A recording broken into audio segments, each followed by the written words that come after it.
18ஆம் தேதி தொடங்கி இன்று வரை இதோ இந்த போராட்டம் ரொம்ப நல்லபடியாக நடந்துட்டுருக்கு. அறவழி போராட்டம் கூட சொல்லலாம். கொற்ற மழையும் கூட பார்க்காம மாணவர்களும் இளைஞர்களும் மேலும் பல்வேறு பொதுமக்களும் ஒருங்கிணைந்து இந்த போராட்டத்தை நல்ல முறையில் எடுத்து சென்றுட்ருக்காங்க.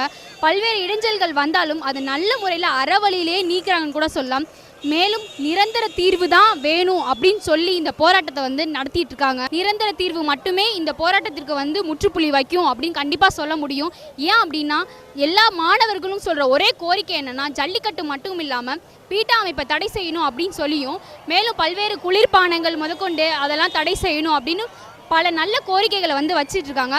அவங்களுக்கு சப்போர்ட் பண்ணி நிறைய பொதுமக்களும் அவங்க கூட கை கோத்துருக்காங்க. நல்லபடியாக இந்த போராட்டத்துக்கு தீர்வு நல்ல நிரந்தர தீர்வாகவே நீங்கள் கொடுக்கணும் அப்படின்னு சொல்லிட்டு கேட்டுக்கிறது.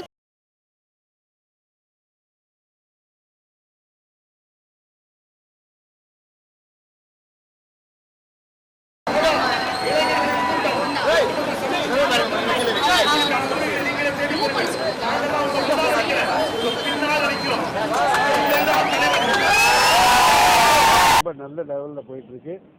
தமிழகம் மட்டுமில்லை, உலகத்தில் இருக்கிற அத்தனை தமிழர்களும் பாராட்டுகின்ற வகையில், பெருமைப்படுற வகையில் ரொம்ப நல்லா நடத்துகிறாங்க.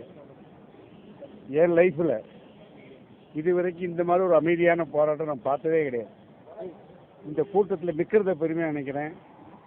இந்த மாணவர்கள் இளைஞர்கள் கூட கலந்துக்கிறதுல பெருமையாக நினைக்கிறேன். உண்மையிலே இது ஆம்புலன்ஸ் வந்தால் வழி விடுறாங்க, பொதுமக்கள் காரில் போனால் வழி விடுறாங்க, ஸ்கூட்டரில் வந்தால் வழி விடுறாங்க. யாருக்கும் எந்த தொந்தரவும் இல்லாத பிரம்மாண்டமான ஒரு இவ்வளோ பெரிய பிரம்மாண்டத்தில் ஏதாவது சின்ன கலாட்டாவது ஏற்படணுமே, ஒன்றுமே ஏற்படல. அவ்வளவு மாணவர்களை பற்றி என்னமோ நினைச்சோம், இளைஞர்களை பற்றி என்னமோ நினைச்சோம். தமிழ்நாடு நல்ல மாணவர்களையும் நல்ல இளைஞர்களையும் பெற்றெடுத்திருக்கிறது. உண்மையிலே இங்கே கலந்துக்கிட்ட அத்தனைவருடைய அப்பா அம்மா பெருமைப்படலாம், நண்பர்கள் பெருமைப்படலாம், அவங்கள பார்த்த நாங்கள்லாம் பெருமைப்படுறோம். உண்மையிலே பெரிய பிரம்மாண்டமான ஒரு இது ஜல்லிக்கட்டு வருது. அது வந்தால் அது வெற்றி அனைத்து இவர்களுக்கு தான் சொந்தம், எங்களுக்கு இல்லை, அவங்களுக்கு தான் சொந்தம். உண்மையிலேயே ஆமாம். அவசர சட்டம் கொண்டு அது அரசியல் சம்பந்தப்பட்ட விஷயம், அதில் நம்ம ஒன்றும் சொல்லவும் முடியாது. ஆனால் சாதகமாக வரும், கவலைப்பட வேண்டாம். சாதகமாக வரணும், அதுதான் நம்முடைய எண்ணம். நம்ம போய் அரசாங்கத்தையோ அரசியல் சட்டத்திட்டத்தையோ அதிகாரம் பண்ண முடியாது. ஆனால் இதை பார்த்து அவங்க உணர்ந்துப்பாங்க. இந்த கூட்டத்துடைய வலிமை அவங்க தெரிஞ்சு போச்சு. நிச்சயமாக நமக்கு சாதகமாகவே எல்லாம் நடக்கும். இந்த வருஷம் மட்டும் இல்லை, தொடர்ந்து ஜல்லிக்கட்டு நடக்கும். தொடர்ந்து ஜல்லிக்கட்டு மட்டும் இல்லை, இது போன்ற கொடுமைகள் என்னென்ன நடந்தாலும் அங்கங்கே இந்த கூட்டம் வரும், எழும், நிற்கும் என்ற உணர்வை ஏற்படுத்தி இருக்கிறார்கள். அது தெரிஞ்சாலே போதும், எல்லாம் நல்லபடியாக நடக்கும்.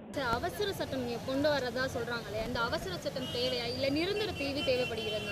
இல்லை, இங்கே இருக்கிறவங்களோட மனநிலை பார்த்தீங்கன்னா, அதுவும் இங்கே மட்டும் இல்லை, தமிழகத்தில் ஒட்டுமொத்த தமிழகத்திலே இருக்க மாணவர்களோட ஒரே மனநிலை என்னன்னா நிரந்தர தீர்வு மட்டும்தான். எங்களுக்கு இப்போ கொடுக்குற குச்சி மிட்டாயி, இப்போ கொடுக்குற பசிக்கு சோறு தேவையே இல்லைங்கிற நாங்கள் வெயிட் பண்ணுறோம். நிரந்தர தீர்வு கிடைச்சா மட்டுமே எங்களுக்கான வாழ்வியல் முறையை நாங்கள் தேர்ந்தெடுக்க முடியும். என்ன காரணம்னா, மிருகங்களுக்கு ஒரு பண்பு இருக்குமா, பூனை நம்ம ரோட்டில் போனோம்னா அல்லது வீட்டுக்குள்ளே போனோம்னா பூனை வளர்த்தோம்னா தெரியும், அந்த காலுக்கு இடுக்கால மட்டும்தான் போகும், உள்ள இப்படி போகும். நாய் என்ன செய்யும், எஜமானரை நேராக வந்தோடனே தன்னோட கால்கள் எடுத்து நேராக போய் தோள்களில் வைக்கும். என்னன்னா உச்சகட்ட அன்பை அதுங்க வெளிப்படுத்துறது, மிக உச்சகட்ட அன்பை அதுங்க வெளிப்படுத்துறது. அதே மாதிரி தான் மாடு என்ன செய்யும் அப்படின்னா, அந்த உழவனோ எஜமானனோ போறப்ப உச்சகட்ட அன்பை என்ன செய்யும், தன்னோட கழுத்து பகுதி இருக்குல்ல அதை கொண்டு வந்து அப்படி தேய்க்கும் மேலே.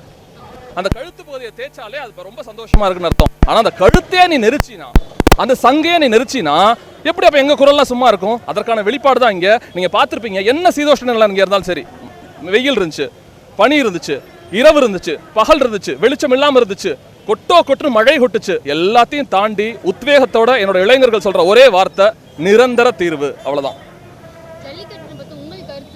நான் இயற்கையாகவே நான் விவசாய குடும்பத்தை சார்ந்தவன். எங்கள் தாத்தா மாடு வச்சிருந்தாரு, எங்கள் அப்பா அக்ரிகல்ச்சர் படிச்சுட்டு எல்சி முடிச்சுட்டு அங்கே இருந்தார். ஆக அந்த மாடுபடியெல்லாம் வருஷம் பார்த்தவன். அதனால இன்னும் கொஞ்சம் உணர்வு ஜாஸ்தியாக இருக்குது. ஏகப்பட்ட இடத்துல குத்தலாம் வாங்கியிருக்கோம், ஓடிலாம் போயிருக்கோம். அதனால இன்னும் கொஞ்சம் உணர்வு ஜாஸ்தியாக இருக்குது. இன்னும் சொல்ல போனால் ஏதோ சொல்கிறாங்கல்ல, மிகப்பெரிய சமத்துவம் இங்கே நான் பார்க்குறேம்மா. கோபி அவர்கள் சொன்ன மாதிரி பக்கத்தில் இருக்க பையன் பேர் எனக்கு தெரியாது, திடீர்னு கேப் கொடுக்குறாப்புல. பக்கத்தில் இருக்க சகோதரி பேர் தெரியாது, ஆனால் நல்லா இருக்கீங்களாங்கிறாங்க.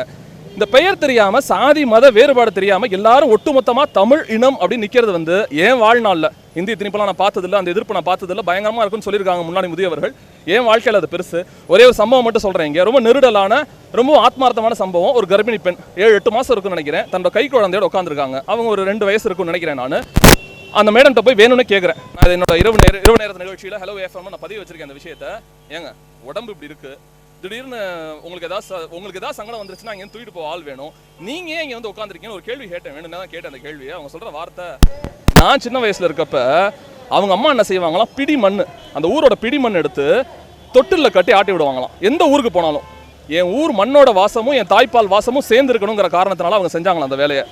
அவங்க என்ன சொல்றாங்க, இந்த பேர் இந்த குட்டி குழந்தைக்கு தெரியணும், என்ன தூக்கிட்டு போவீங்க, அண்ணன் இருக்கான், தம்பி இருக்கான், சித்தப்பா சித்தி எல்லாருமே இருக்காங்க இங்கே, இந்த பிள்ளைக்கு தெரியணும். இதை தாண்டி 8 மாசத்துல இருக்குல்ல, நான் ஊசி போட்டுக்க மாட்டேன், இனிமே விட்டமின் மாத்திரை சாப்பிட மாட்டேன், எந்த ஊக்க மருந்தும் வேணாம், என் பசங்க கத்து இருக்குல்ல, இதுல இந்த கரு மேல வரும். ஏதோ சொல்றாங்களாம்ல அர்ஜுன, அவங்களுக்கு தெரியல பேரு. அர்ஜுனோட குழந்தை வயிற்றுல இருந்தப்ப அபிமன்யு வந்து சக்கர வியூகத்தை ஏதோ வியூகத்தை உடைச்சாராம்ல, என் குழந்தை உடைக்கும் நாளைக்கு வந்து, இந்த தம்பிமார்களுக்காக நான் உட்காந்துருக்கேன், என்ன நடந்தாலும் பரவாயில்ல. அவங்க சொன்ன அந்த வாசகம் பயங்கரமா இருந்துச்சு. கொஞ்சம் 10 அடி தள்ளி நீங்க வெஸ்டி ஸ்கூல் வளாகத்துக்கிட்ட போனேன், சம்பந்தமே இல்லாமல் வர்ற கல்லூரி மாணவ மாணவிகள்ட்ட டீ கொடுத்துக்கிட்டே இருக்காரு ஒருத்தர். கேன் மாறிக்கிட்டே இருக்கு, டீ கொடுத்துக்கிட்டே இருக்காரு, டீ விற்கிற ஒருத்தனைக்கும். நான் கேட்குறேன், அண்ணே டீ கொடுங்கன்னா அவர்கிட்ட கொஞ்சம் டீ வாங்கி குடிச்சிட்டு ஒரு வார்த்தை கேட்குறேன், என்னென்ன நீங்கள் சம்பாதிக்க வந்திருக்கீங்க, நீங்கள் பாட்டு இலவசமாக கொடுத்துட்டு இருக்கீங்க, நாளைக்கு பொங்கல் சோறுக்கு என்ன பண்ணுவீங்க? என்ன தம்பி, நான் 10 வருஷத்துக்கு முன்னாடி டெல்டா விவசாயியாக இருந்தவன், மாடு ஆடுன்னு அப்படி நான் வாழ்ந்தவன். இன்னைக்கு பிச்சைக்காரனா வந்து ரோட்டில் நிற்கிறேன், ஆனாலும் தன்மானம் இல்லாமல் நான் டீ விற்கிறேன். எனக்காக குரல் கொடுக்குற இந்த பிள்ளைகளோட தொண்டையை கொஞ்சம் நான் வந்து நினைக்கணும்னா இதை விட எனக்கு என்ன பெருசாக கிடைச்சிட முடியும். ஸோ ஒவ்வொருத்தருக்குள்ளேயுமே ஒரு ஸ்டோரி இருக்குங்க, இங்கே ஒவ்வொருத்தருக்குள்ளேயுமே ஒரு கதை இருக்கு. தயவு செஞ்சு சொல்றேன், நீங்க யார் பார்த்தாலும் இந்த வெறும் ஜல்லிக்கட்டுக்கான திரண்ட கூட்டம்னு தயவு செஞ்சு நினைச்சிடாதீங்க.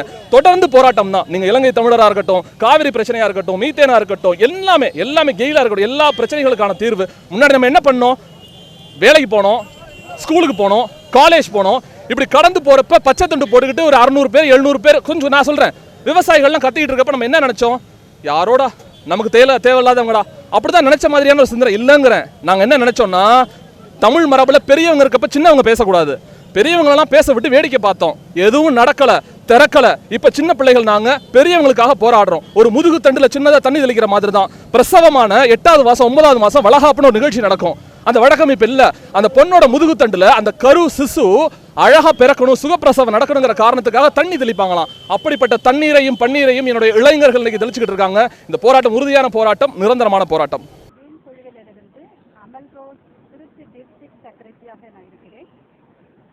இந்த போராட்டத்தை நான் பார்க்கும்போது ஒரு பங்கேற்பாளராக தான் இருக்கிறேன். அதே சமயத்தில் ஒரு தமிழச்சி என்ற முறையில தான் அங்கே நிற்கிறேன்னு ஒழிய இதோட வெற்றியுடைய பங்கு எனக்கு எதுவுமே கிடையாது. முழுக்க இளைஞர்களையே சார்ந்தது. அவர்களுக்கு நாங்கள் ஒரு தூணாக பாதுகாப்பாக தான் நிற்கிறோமே ஒழிய மற்ற எந்த ஒரு இதுவும் எங்களுக்கு இதில் பங்கு கிடையாது.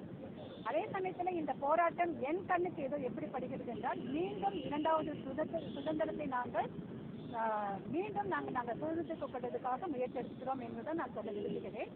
இந்த இடத்துல பல காந்திகள், பல பாரதியார்கள், பல கொடிக்காத்த குமரன்கள் நான் இந்த இடத்துல பார்த்து சந்திக்க நேர்ந்தது. இன்று இந்த இடத்துல பார்க்கும்போது ஒவ்வொருவருத்தனும் தன்னுக்கு மட்டுமல்ல, தமிழனுக்கு மட்டுமல்ல, பீட்டா என்பது இந்தியரையே ஆட்சி படைக்கிறது. அப்படி என்றால் தமிழன் மட்டும் இதுக்கு பொறுப்பல்ல, ஒவ்வொரு மாநிலத்துக்காரர்களும் இதில் பங்கேற்க வேண்டும். தமிழத்திலிருந்து பிறந்ததுதான் பிற மொழிகள். அப்படி எனில் பிற மாநிலத்தில் இருக்கிற ஒவ்வொரு இளைஞர்களும், இளம் பெண்களும், முதியோர் முதற்கொண்டு, குழந்தைகள் முதற்கொண்டு இன்னைக்கு நாங்கள் இருக்கிற இந்த போராட்டத்துல நீங்க பங்கெடுக்க வேண்டும் என்பது எங்களுக்கு முன் கருத்தாக வைக்கிறோம். அதே சமயத்துல இன்று இந்த வார்த்தையானது மிகவும் கொடூரமான வார்த்தை, பொறுக்கி என்றது. பொறுக்கிகள் எல்லாரும் இந்த கூடி சேர்ந்து வேலை பார்க்கிறார்கள் என்று சொல்லியிருக்கிறார்கள். பொறுக்கி யாரு? வீட்டை அடக்கொடுக்கமா படுக்கின்ற ஒரு இளம் பெண்கள், குழந்தைகள், தாய்மார்கள் பணியிலும் மழையிலும் வெயிலுமாக இருந்து ரோட்ல படுக்க வைத்தது இந்த மாநில அரசா, மத்திய அரசா, இல்ல நாங்களா? இன்னைக்கு அந்த பெண்களும் அந்த மாதிரி ஒரு பாதுகாப்பற்ற நிலையில இருக்கும் போது எங்களுக்கு பாதுகாப்பாக இருந்தது இளைஞர்கள். இப்படிப்பட்டவர்கள் பொறுக்கியா? பதில் கூறியே ஆக வேண்டும் இந்த மத்திய அரசு. அதே போல இன்னைக்கு ஒரு சேதாரம் இந்த இடத்துல நாங்க பொது இடத்துல நாங்க ஏற்படுத்தவே இல்லை. நாங்க கூடியிருக்கிற இடத்துல கூட ஒரு குப்பை பார்க்க முடியல. அந்த அளவுக்கு நாங்க தூய்மையா வைத்து போலீஸ் எல்லா இடத்துலயுமே பொறுக்கியா பயன்படுத்துவாங்க, இல்லாததெல்லாம் செஞ்சு பெண்களை இழிவுபடுத்துவாங்க. ஆனா இன்னைக்கு எங்களுக்கு அந்த போலீஸ் நல்ல தகப்பனாக, நல்ல ஒரு தோழனாக இருந்து எங்களுக்கு